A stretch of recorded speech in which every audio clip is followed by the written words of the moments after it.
On the 29th of April 1945 in Milan, shortly after witnessing the corpse of his former Italian fascist Prime Minister and friend, Benito Mussolini, a virulent leader of fascist Italy was dragged to a firing range nearby and was shot by partisans.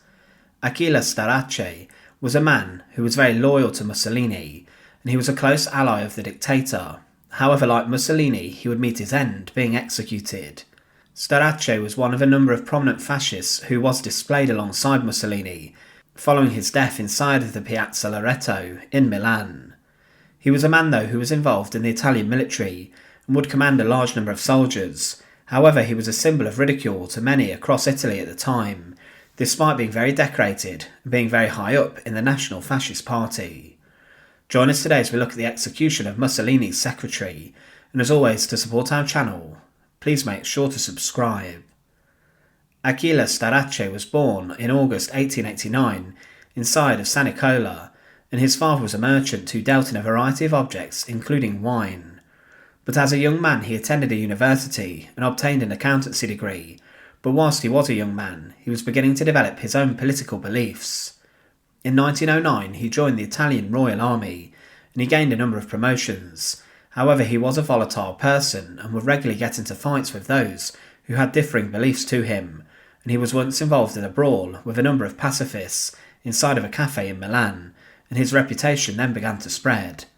Starace then saw combat during the First World War, and during his time in the army he was very highly decorated and was awarded a Silver Medal of Military Valour, as well as many other bronze medals. But following the end of the war, he then moved to Trento, where he encountered the fascist movement which was growing. Starace was a nationalist, and in 1920 he joined the fascist movements, and he became a key member of the Black Shirts within a year, as Benito Mussolini, the fascist leader, would notice his talents, and he believed Starace would be useful. In October 1921, he was appointed the Vice Secretary of the National Fascist Party, showing how quickly he rose to prominence, and he would then a year later be involved in the March on Rome, Mussolini's show of strength to take power inside of Italy, and Starace in this was commanding a squad of black shirts in the march. But following the seizure of power, he then became a party inspector of Sicily, as well as a member of the executive committee of the political party. Further promotions came inside of the government for Achille Starace, and he was made a commander of the National Security Volunteer Militia, commanding groups of former black shirts, and he was then elected to the Italian Chamber of Deputies, as well as becoming in 1921 yet again the Vice Secretary of the political party after he had stepped down. But his greatest promotion came in 1931 as he was made the party secretary. When comparing this with the Nazis, he was in the same position as Martin Bormann would be inside of Hitler's government, which Mussolini would later ally himself closely with.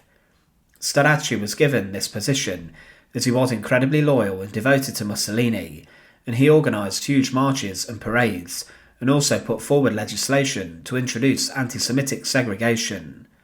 He was a main player behind Mussolini's power, and he was an orchestrator of the cult of personality that Mussolini had, with Starace introducing many propaganda efforts to further push the dictator's profile. However, despite his successes in this role, he did manage to make a number of enemies within the government. There were many who were jealous of him, and despite serving as the party secretary for 8 years, he would one day be fired from this position. He had tried to emulate what was happening inside of Nazi Germany, and tried to introduce a Hitler Youth-style group for boys inside of fascist Italy, but there was not unity inside of Italy towards the fascist cause, and was not as much widespread support, unlike there would be in Germany for Hitler and the Nazis. He was also involved in further military matters, as in 1935 he was a colonel, and he was involved in the Italian invasion of Ethiopia. Starace commanded a group of soldiers and former black shirts, and he would try to rally his men to attack and conquer. In one speech to his troops he said, "Soldiers, this is the most risky, most difficult and most important venture of the campaign. Don't waste a shot. We are carrying the ammunition we are going to have on this trip. This column must be like an electric live wire, deaf to the touch. Truck drivers must learn to keep to the right of the road under pain of severe penalty. Britain is a rich country, Italy is a poor country, but the people of the poor countries have hard muscles. The only way to explain the action of the English is that they fought They only had to mass a war fleet in the Mediterranean, and Premier Mussolini would take off his hat and bow in submission. Instead, he reared up like a thoroughbred horse and sent his soldiers to Africa. Viva il Duce!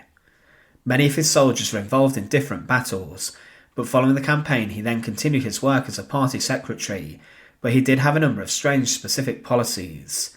He tried to get other nations to give land to the Italians, speaking out to try and get the French to cede Tunisia to Italy, but he was a very strange man who liked public spectacle. He was known for doing bizarre stunts, in which he once jumped through a flaming circle, and also jumped his horse over a car in front of a huge crowd. He promoted sport and used skilled athletes in his fascist propaganda efforts, but as the Second World War had broken out across Europe, Achille Starace was sacked from the party secretary role and was replaced by Ettore Muti. Following this demotion, he was given the job of being the chief of staff of the Black Shirts, and was then in 1941 sacked from this also. But during the Second World War, the popularity of Mussolini's government waned, as the Italian armed forces were seen as ineffective in a number of the theatres that they fought in, and the large losses they sustained led to many inside of Italy to question why they were involved in the conflict. Many did not also like the fact they were closely allied to Hitler, and a ground resistance movement made up of Italian partisans emerged. But inside of Mussolini's government, his cabinet would spectacularly oust the dictator from power, and a number of his former allies were then arrested.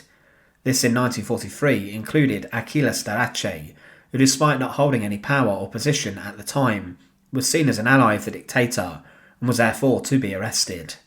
Mussolini himself was arrested, and he would then be freed in a Nazi-led commando raid and was placed in control of the Italian Socialist Republic, a Nazi puppet state in the north of the country.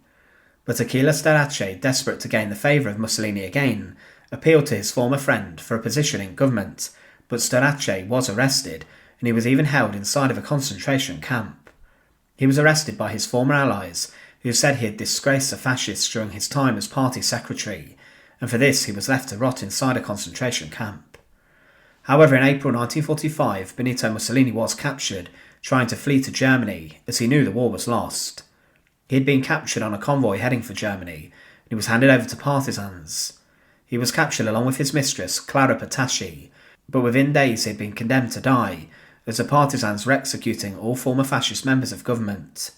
Mussolini would be the most high-profile executed, and against a wall near to Lake Como he was shot and was executed by a partisan executioner who littered his body with machine gun bullets along with his mistress. Their bodies were then taken to Milan, and they were subjected to a brutal ordeal in front of an angry crowd, as people spat on, urinated on, hit, punched and kicked the corpses. But on the 29th of April 1945, Achille Starace, who had been released from prison and then had moved to Milan, was spotted by anti-fascist partisans whilst he was out running having a morning jog. This was a coup by the partisans to have him in their custody. They then wanted to subject him to a harrowing, torturous ordeal. He was brought to the Piazzale Loreto and was forced to look at the body of Mussolini, his former friend and ally, and shockingly to the disgust of the crowd, when he saw the battered corpse, Starace performed a fascist salute to him. This angered the crowd and the partisans, but they decided there would be more bloodshed. Inside of the square, the partisans hastily gathered a firing squad to execute Achille Starace.